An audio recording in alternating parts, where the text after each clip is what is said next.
नमस्कार, मैं निकिता और आप देख रहे हैं सी न्यूज़ भारत। वक्त हो चुका है न्यूज़ बुलेटिन का। इस बुलेटिन की शुरुआत करेंगे अंबेडकर नगर की खबर के साथ, जहां आपको बताएंगे कि गन्ने के खेत में मरे हुए मोर को जमीन में दफनाने पर इलाके में हड़कंप मच गया, जिसके बाद वन विभाग की टीम ने मरे हुए मोर को कब्जे में लेकर पोस्टमार्टम के लिए भेज दिया है। इसके बाद रुख करेंगे गोंडा की ओर, जहां आपको बताएंगे मां के पास सो रहे 12 दिन के नवजात बच्चे के गायब होने से गांव में पसरा दहशत का माहौल।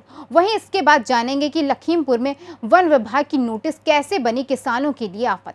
ऐसी ही तमाम खबरों पर विस्तार से करते हैं चर्चा। अंबेडकर नगर में गन्ने के खेत में मृत मोर को जमीन में दफनाने का मामला प्रकाश में आने के बाद हड़कंप मच गया है। मामला एरोली थाना क्षेत्र अंतर्गत पिचपारा गांव का है, जहां गांव से बाहर सड़क से सटे एक गन्ने के खेत में मोर का शव दफनाया गया। सूचना पर पहुंची वन विभाग की टीम ने मोर के शव को कब्जे में लेते हुए पोस्टमार्टम के लिए भेज दिया है। वहीं सूचना पर अपने साथियों के साथ पहुंचे विश्व हिंदू परिषद के कटेहरी प्रखंड अध्यक्ष विपुल तिवारी ने बताया कि वनराजा समुदाय के एक युवक, जिसका नाम मोहन है, सरैया गाँव के निवासी हैं, उसके द्वारा मार दिया गया है। वहीं जब प्रभागीय वन अधिकारी A.K. कश्यप से बात की तो उन्होंने बताया कि हमें अब तक कोई जानकारी प्राप्त नहीं हुई है। फिलहाल अगर इस तरीके की कोई बात है तो हम जांच करवाते हैं। अंबेडकर नगर से सी न्यूज़ संवाददाता प्रमोद कुमार वर्मा की रिपोर्ट। मैं विश्व हिंदू परिषद से विपुल तिवारी, कटेहरी प्रखंड अध्यक्ष। क्या मामला है यहाँ आप लोग? यहाँ मामला यह है कि राष्ट्रीय पक्षी जो अपना मोर होता है, हिंदू में माना जाता है अपने देश में, उसी पक्षी को यहाँ एक वनमंसा, मोहन वनमंसा करके नाम है, उनके द्वारा यहाँ सरैया गांव में उनका घर पड़ता है, उनके द्वारा उस पक्षी को मार दिया गया। और यहाँ के कुछ स्थानीय लोगों से बताया गया कि लगातार ये घटना कई दिनों से हो रहा है, कई पक्षी को इस तरह मार दिए ये लोग। और कुछ लोगों के द्वारा हमको जानकारी दी गई, अपने साथियों के साथ यहाँ पर आए, जिसको हम लोग देखे, वहाँ पे पक्षी बरामद हुआ है और एक साइकिल भी बरामद हुई, जिसकी अभी हम लोग जानकारी ले रहे हैं। जिन लोगों द्वारा बताया गया वो लोग कहाँ हैं? उनके द्वारा वो लोग यहीं बस लोकल के हैं, लेकिन वो गुप्त में रहना चाहते हैं। कोशिश रहेगी कि उनको सामने हम लाएंगे और उनसे जो फ़ोन पे हमारी बात है उसकी रिकॉर्डिंग हमारे पास उपलब्ध है, उसको हम आपको उपलब्ध करवा सकते हैं। तो आप इस पर क्या कहना चाहते हैं? इस पर हम यही कहना चाहते हैं, कड़ी से कड़ी कार्रवाई की जाए, जिससे आने वाले समय में कोई भी ऐसी गलती न करे। अंबेडकर नगर से सी न्यूज़ संवाददाता प्रमोद कुमार वर्मा की रिपोर्ट। बिजनौर की चांदपुर पुलिस ने मुठभेड़ में 3 शातिर चोरों को गिरफ्तार किया है। पुलिस ने चोरों के कब्जे से लाखों की कीमत का ट्रैक्टर और रोटावेटर तथा अवैध शस्त्र बरामद कर खुलासा किया है। घटना लगभग 20 दिन पहले की है। ट्रैक्टर मालिक ने 20 दिन पहले थाने पर मुकदमा दर्ज कराया था। एसपी ने थाना प्रभारी निरीक्षक को खुलासे के लिए निर्देशित किया था और थाना प्रभारी ने खुलासे के लिए पुलिस टीम लगाई थी। बिजनौर से सी न्यूज़ संवाददाता सलीम हाशमी की रिपोर्ट। खबर गोंडा जनपद से है, जहां पर एक गांव में 12 दिन की नवजात शिशु बीती रात मां के पास सो रही थी, गायब हो गई और गांव में बच्चा चोर को लेकर लोग दहशत में हैं। ताज़ा मामला थाना नगर कोतवाली क्षेत्र पथवालिया गांव निबिहा में बीती रात में घर में मां के साथ सो रही नवजात शिशु हुई गायब। मां ने देखा बच्ची नहीं है तो पति परशुराम सुबह गाँव वालों के साथ आसपास खेतों में खोज की। वहीं सियार जंगली जानवर तो नहीं उठा ले गए। 2 बच्ची, 4 बच्चे हैं और एक नवजात शिशु जो गायब हो गया है। परशुराम। कौन सा ग्राम सभा है? यह है पथुलिया मौजूद। अच्छा राम, ये क्या हुआ है आपके यहाँ? ये है 11 दिन के बिटिया रही, आज बढ़ ही रहा और रात में बच्चा गायब हो गया। कहाँ सो रहे थे आप लोग? हम लोग घरे सोते हैं। बच्चा वीडियो लगा रही है, वीडियो लगा रही तो वो जान नहीं पाई। हाँ, फिर कब जानी? सवेरे करीब 3 बजे जानी। कैसे सो रही थी ये? अब सोच रही साहब, ये सो जाते तो उसको सोच रही, पेट पिराता है, सो गई और बच्चा को उठा है। आप सूचना दी? हाँ, भाई हेरा जाते है, हेरा जाते। गोंडा से सी न्यूज़ संवाददाता कल्पराम त्रिपाठी की रिपोर्ट। मैनपुरी में खुलेआम देसी रिवॉल्वर लेकर अस्पताल पहुंचा एक्स आर्मी मैन, वहां पहुंचकर गोलीकांड को दिया अंजाम। इस घटना ने पूरे जनपद में हड़कंप मचा दिया है। तुरंत पुलिस अधीक्षक मय पुलिस बल के साथ मौके पर पहुंचे और स्थिति को अपने कंट्रोल में लेते हुए आरोपी की तलाश शुरू कर दी है। हमारे विकास कुमार सिंह नाम। आप यहाँ अस्पताल में ही तैनात हैं? किस पद पे तैनात हैं? हार्ट सीवर के नाम। अच्छा, गोली किसको लगी है? हमारे बाबूजी को लगी है। क्या नाम था उनका? विमल चौहान सर। अच्छा, यहाँ किस पद पे तैनात है? कौन यहाँ पर? हाँ। अपने सारे डॉक्यूमेंट्स का देखते थे जी। यहाँ के इंचार्ज थे स्टोर के, तो अच्छा। यहाँ से इनका ट्रांसफर हो गया था 3-4 महीने पहले, अभी ये चल रहे थे ना ट्रांसफर के जी। तो वहाँ से ट्रांसफर हो गया था लखीमपुर उनका। अच्छा, तो गोली? वहाँ से यहाँ आए थे डॉक्यूमेंट्स किसी को जो आया है ना यहाँ पे हमारे जो इंचार्ज जो आए हैं दूसरे उनको डॉक्यूमेंट्स सौंपने आए थे जी। उनको देखने। तो यहाँ पे पता चला कि यहाँ पे गोली वोली यहाँ पे पता नहीं किसी चलाई होगी। तो यहाँ पता चला कि गोली चल रही है। तो हम लोग नीचे गए वक्ते तो देखा क्या वहाँ से हमारे सिस्टर हैं शशि बाथम, उनके हस्बैंड वहाँ पे गोली चला रहे थे। तो ये हमें शशि बाथम है, ये हमें ये नहीं मालूम था कि उनके हस्बैंड है क्या है। उनने मास्क लगा रखा था अच्छा। अपने चेहरे पर। और हम लोग जब वहाँ पर गए तो वहाँ पे देखा तो हम लोगों के ऊपर भी तान रहे थे गोली, कट्टा तान रहे थे। तो हम लोग वहाँ से भागे बचाने अपना जान के लिए। तो ओपीडी में हम लोग सब आए। तो यहाँ ओपीडी से गेट बंद कर लिया। तो ये ऊपर की तरफ आया था वो जो चला रहा था वो ऊपर की तरफ आया। तो हम बाबूजी ऊपर थे, वहाँ से पता चला उनको कि गोली चल रही नीचे। तो वो भगते हुए आए तो कह रहे थे हम तो यहाँ के पुराने कर्मचारी हैं, तो यहाँ देखें कैसे क्या हो रहा है। अच्छा ये बताइए जो गोली चला रहा था वो भी यहाँ का इसी नहीं वो यहाँ का नहीं है, अदर है? अदर है वो। क्या नाम पता वगैरह कुछ मालूम है? नहीं अब ऐसा है वो बता रहा है, उनका लड़का बता रहा है कि हमारे फादर हैं।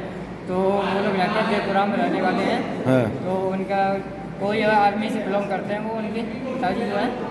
तो आए थे यहाँ पे हमने। अच्छा ये कारण नहीं मालूम पड़ा कि क्यों? कारण नहीं है इसका, कोई कारण नहीं है। उनका कोई इतने अच्छे हैं हमारे बाबूजी, किसी से भी कोई कितना भी कोई दुख हो जाता है। आपके बाबूजी को लगी और किसी नहीं उन्हीं के लगी, उनके बाबूजी महिला से हमारे कहाँ पे लगी है उसकी गोली? लगी तो लगी कहाँ है? गोली बताइए बाजू में यहाँ पर लगी है गोली। अब ये नहीं पता यहाँ लगी पर पूरा यहाँ पे पूरा सना हुआ था खून से। तो ये नहीं पता है कहाँ पे लगी गोली। और जो हमारी नीचे सिस्टर है उनके पूरे यहाँ पे ये बट उनका करके लगाया है। तो यहाँ पे उनके भी चोट आई है, उन्हें पहले लेके गए। बाबूजी को पता चला तो यहाँ पे हम लोग सीधा जाके इमरजेंसी ले गए, फिर आगरा ले गए यहाँ से। ठीक पता है हम तो अंदर बैठे हुए थे, पीछे रही थी टीम आई हुई थी बाहर से, तो दौरा कर रहे थे, तो अंदर निरीक्षण करवा रहे थे, बैठे थे। पहले वो यहाँ आया सिस्टर से बदतमीजी की, आगे उसने मारा पीटा, उन्हीं का हस्बैंड है। पहले इनको मारा पीटा, यहाँ से मार पीट गए। हम लोग उधर थे सामने, तो हम लोग डर की वजह से आगे पिस्टल। क्या नाम है उनका? नाम नहीं, मैडम शशि सिस्टर। तो उनका हस्बैंड वो आया और पिस्टल लेके जा रहा था। हम लोग वहाँ पहुंचे, फिर हम लोग अंदर छुप गए जाके, ओपीडी की तरफ भाग गए जाके। तो सामने ही पिस्टल लेकर उधर से निकलता हुआ गया। तो पीछे गेट है, हम लोगों ने सोचा शायद पीछे जाके निकल जाएगा, वो चला जाएगा। लेकिन वो पीछे ना जाके ऊपर चला गया। हम लोग तब तक नीचे रहे। बाद में फिर हम लोगों को ऊपर से भनक लगी कि ऐसे ऊपर कुछ हो रहा है। तो हम लोग फिर उधर से फायर एग्जिट वाले रास्ते से होके उधर निकले जाके सेकंड फ्लोर पे। ऊपर से आगे नीचे देखा तो बाबूजी नीचे लेटे हुए थे, इतने वो फरार हो चुका था। अच्छा तो यहाँ से नंगी रिवॉल्वर लेके गया था? हाँ, गेट सामने से जा रहा, सीसीटीवी कैमरा में आया होगा सब जगह, यहाँ भी आया होगा, उसमें भी आया होगा। हाथ में ऐसे पकड़े हुए थे रिवॉल्वर और मास्क लगाए, चश्मा लगाए, तो ऊपर पहुंचा पाने हुए। गोली एक ही लोग बाबू कोई चोट आई है, दो चली। तो पहले सिस्टर को मारा, उसके बाद में बाबूजी हम लोगों ने उठाया, सीधा हम लोग लेके चले गए, सीधा हॉस्पिटल ले गए। वहाँ से वो घायल थे? हाँ घायल है, पूरे आँख में आप पूरी पुलिस है, नाक में यहाँ से।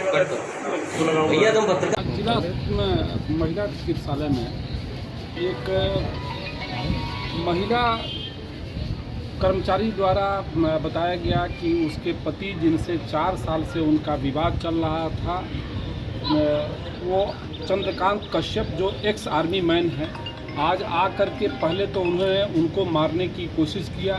उसके पश्चात हॉस्पिटल में ही एक विमल चौहान जो पहले यहाँ पर स्टोर इंचार्ज थे, उनका ट्रांसफ़र हमीरपुर 2-3 महीने पहले हो चुका है। कुछ चार्ज देने यहाँ पाए थे, जाकर के उनको भी मारने का प्रयास किया गया।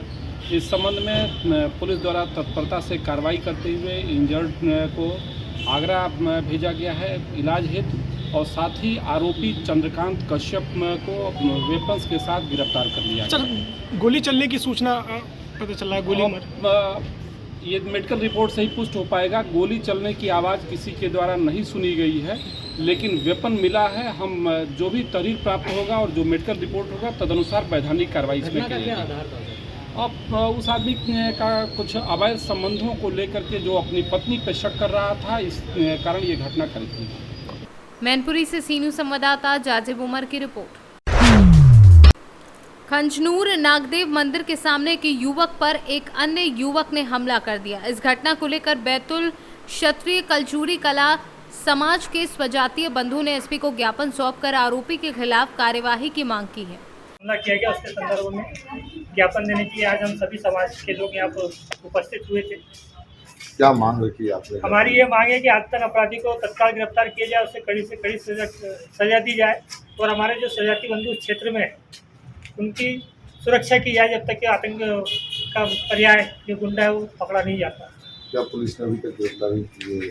पुलिस कर्मी प्रयास कर रही है। गणेश विसर्जन के दौरान कल तक के उन्होंने प्रयास नहीं कर पाए होंगे, लेकिन आज ज्ञापन देते समय माननीय गौर मैडम ने आश्वासन दिया कि हम 24 घंटे के अंदर उनको गिरफ्तार करेंगे।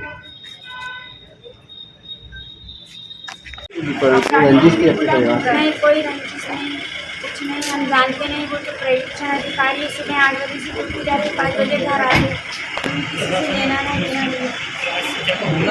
वो तो डेली घूमने जाते हैं। बताए क्या नाम है आपका? जी, संतोष मालवीय मेरा नाम। मैं कंजनपुर निवासी। मेरे ब्रदर के साथ जो घटना हुई है उसके पर्पज़ में हम लोग एसपी ऑफिस में आए हैं। क्या घटना हुई थी? घटना ये हुई है कि सुबह मॉर्निंग वॉक पे भाई घूमने गए थे, वापस आते आते पीछे से वार किया गया, जिसके कारण बेहोश होकर गिर गए और उसके बाद उसने ताबड़तोड़ वार किए सिर पे। किस चीज़ से वार किया? तो बसूले से वार किए, क्योंकि वो उसका घर सामने ही था, वहीं से बसूले से वार किया। और उसके बाद हमें भी एक 5 मिनट 10 मिनट बाद जानकारी लग पाई, जिससे हम तुरंत हॉस्पिटल लेकर दौड़े और फिर हॉस्पिटल में तुरंत का ट्रीटमेंट करवाया और फिर हम सही ले गए। वहाँ से सीधे फिर हम नागपुर गए। आपका कुछ इससे पहले आज तक कि हम लोगों का कोई झगड़ा हुआ और न कुछ लेन देन है हम लोगों का, क्योंकि आज कल 40 साल से ज़्यादा ही हो गए हम लोग वहाँ रह रहे हैं, लेकिन इस प्रकार से कोई भी लेन देन या झगड़ा वगैरह का कुछ नहीं। अब वो आदतन अपराधी है, ये सुनने में आया है। नशा वशा करता है? हाँ, नशा वगैरह भी करता है, गांजा, और उसका भी 2-4 केस वगैरह है उसके ऊपर। पूर्व में भी उसने बलात्कार और डकैती वगैरह जैसे काम किए हैं। हमारा तो पुलिस से बस यही अनुरोध है कि उसे जल्द से जल्द पकड़े, क्योंकि हमारा परिवार जो है पूरा दहशत में भी जी रहा है। और हमारे यहाँ जो बच्चे और जो भाई है वो नागपुर में सिर्फ मैं अकेला ही हूँ और घर पे मिसेज और 2 बच्चे। बैतूल से सीनू संवाददाता राजकुमार बारसे की रिपोर्ट। चतरा में वन विभाग की टीम ने लकड़ी तस्करों के विरुद्ध बड़ी कार्यवाही की है। दक्षिण वन प्रमंडल के डीएफओ को मिली गुप्त सूचना के आधार पर चतरा बालूमाथ मुख्य पथ NH 22 पर वाहन चेकिंग अभियान के दौरान अवैध चरान चौखट लदा पिकअप गाड़ी जब्त किया गया है। हम लोगों को गुप्त सूचना मिला था कि बालूमाथ की ओर से एक पिकअप, उजला रंग के पिकअप है, जिस पर करम प्रजाति का अवैध चिरान चौकट लोड कर चतरा की ओर आ रही है। हम लोग सूचना मिलते ही अपने स्टाफ के साथ लमटा के पास रोड चेकिंग लगाया। रोड चेकिंग में देखे कि उधर से गाड़ी आ रही है, उसे हाथ दिया तो नहीं रोका, उसे पीछा करते हुए हम लोग चतरा की ओर आए तो पाराडीह, चतरा से पहले पाराडीह जंगल में वो पिकअप घुसा दिया। हम लोग ही पीछे पीछे आए, लेकिन जंगल में वो गाड़ी रोककर अंधेरा का लाभ उठाकर ड्राइवर खलासी भागने में सफल रहा है। गाड़ी को जब्त कर लिया गया है और जब्त कर इसे वन क्षेत्र कार्यालय चतरा ले जाया जा रहा है, जिस पर वन अधिनियम के तहत मुकदमा दर्ज किया जा रहा है। चतरा से सीनू संवाददाता लक्की की रिपोर्ट। पुलिस अधीक्षक कुंवर अनुपम सिंह के निर्देश पर कोतवाली पुलिस ने अलग अलग चौकी क्षेत्र से धरपकड़ अभियान चलाया, जिसमें इसरार अली, आसिफ, मंगल, अनु, विकी को पकड़कर जेल भेजा गया है। काफी दिनों से पुलिस इनकी तलाश में थी, सभी फरार चल रहे थे। अभियान के तहत सभी फरार चल रहे अभियुक्तों को कोतवाली पुलिस ने पकड़कर जेल में भेजा है। कन्नौज से सीनू संवाददाता सीबू सैनी की रिपोर्ट। सूरत जिले के मांडवी नगर में पुरानी पेंशन योजना को लागू करने की मांग को लेकर सरकारी कर्मचारियों की रैली में तापी, भरूच, डांग, वलसाड समेत कई जिलों के लोग शामिल हुए। मांडवी पालिका मैदान से प्रांतीय कार्यालय तक करीब 1 किलोमीटर लंबी रैली निकाली गई, जिसके बाद सूरत जिला कार्यकर्ता मोर्चा सूरत जिला के अध्यक्ष किरीट पटेल ने मांडवी प्रांत अधिकारी में एक अपील पेश की है।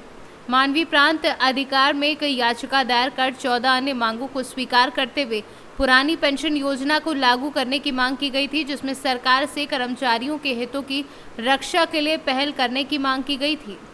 सूरत से कैमरा पर्सन निकुंज चौधरी के साथ सुरेंद्र सिंह सोलंकी की रिपोर्ट।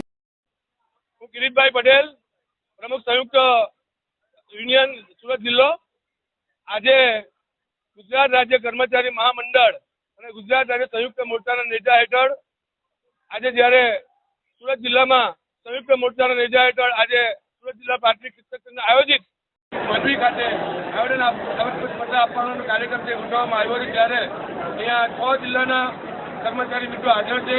તેમાં ડાંગ, તાપી, નવસારી, વલસાડ, સુરત અને ભરૂચ આ 6 જિલ્લાના કર્મચારી મિત્રો આજે માંડવી ખાતે ભેગા થઈને પ્રાંત સાહેબને આવેદનપત્ર આજે કાર્યક્રમ કરવામાં આવ્યો છે. મિત્રો ખાસ કરીને અમારી જે સરકાર પાસે માંગણી છે, મે મહિનામાં 9મી મે જે અમે ગાંધીનગર કક્ષાએ જે ધરણાનો કાર્યક્રમ કર્યો હતો તેમાં બી 1 લાખ જેટલા કર્મચારીઓ ભાગ લીધો હતો.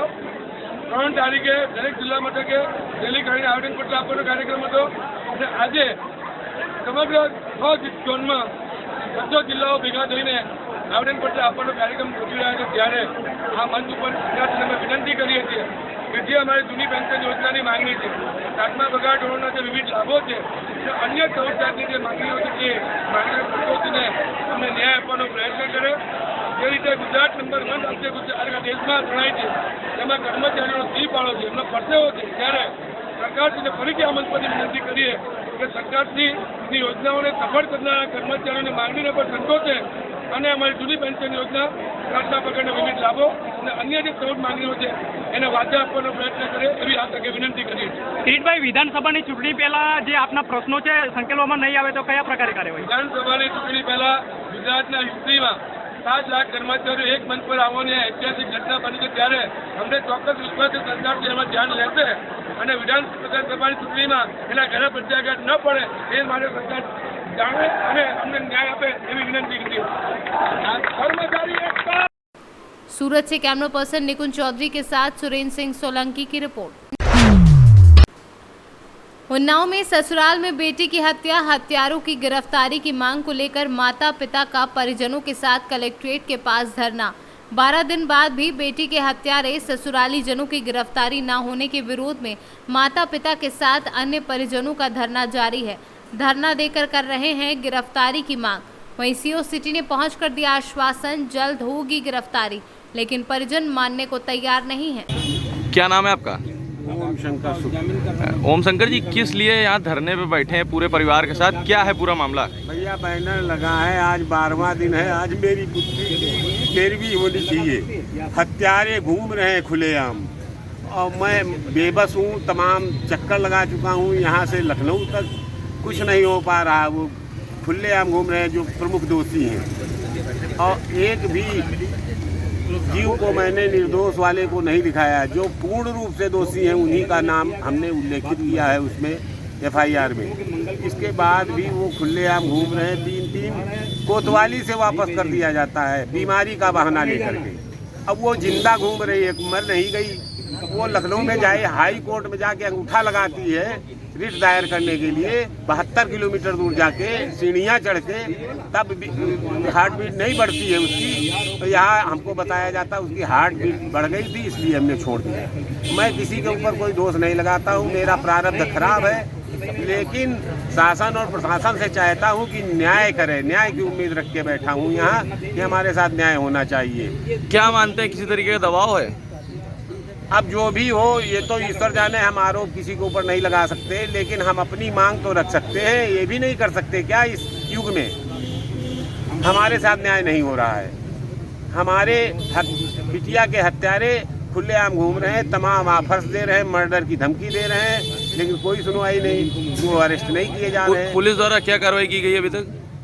पुलिस द्वारा कार्रवाई 5 तारीख को की गई थी। 3 लोगों को उठा के लाई थी, 2 का चालान किया, 1 को वापस भेज दिया घर। इसके बाद से कोई कार्रवाई नहीं हुई। इसके बाद से हमको केवल समझाया जा रहा है, कार्रवाई कोई नहीं हो रही।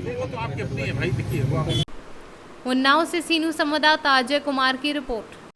फिलहाल के लिए इस न्यूज़ बुलेटिन में बस इतना ही। देश और दुनिया की तमाम खबरों के लिए देखते रहिए सी न्यूज़ भारत।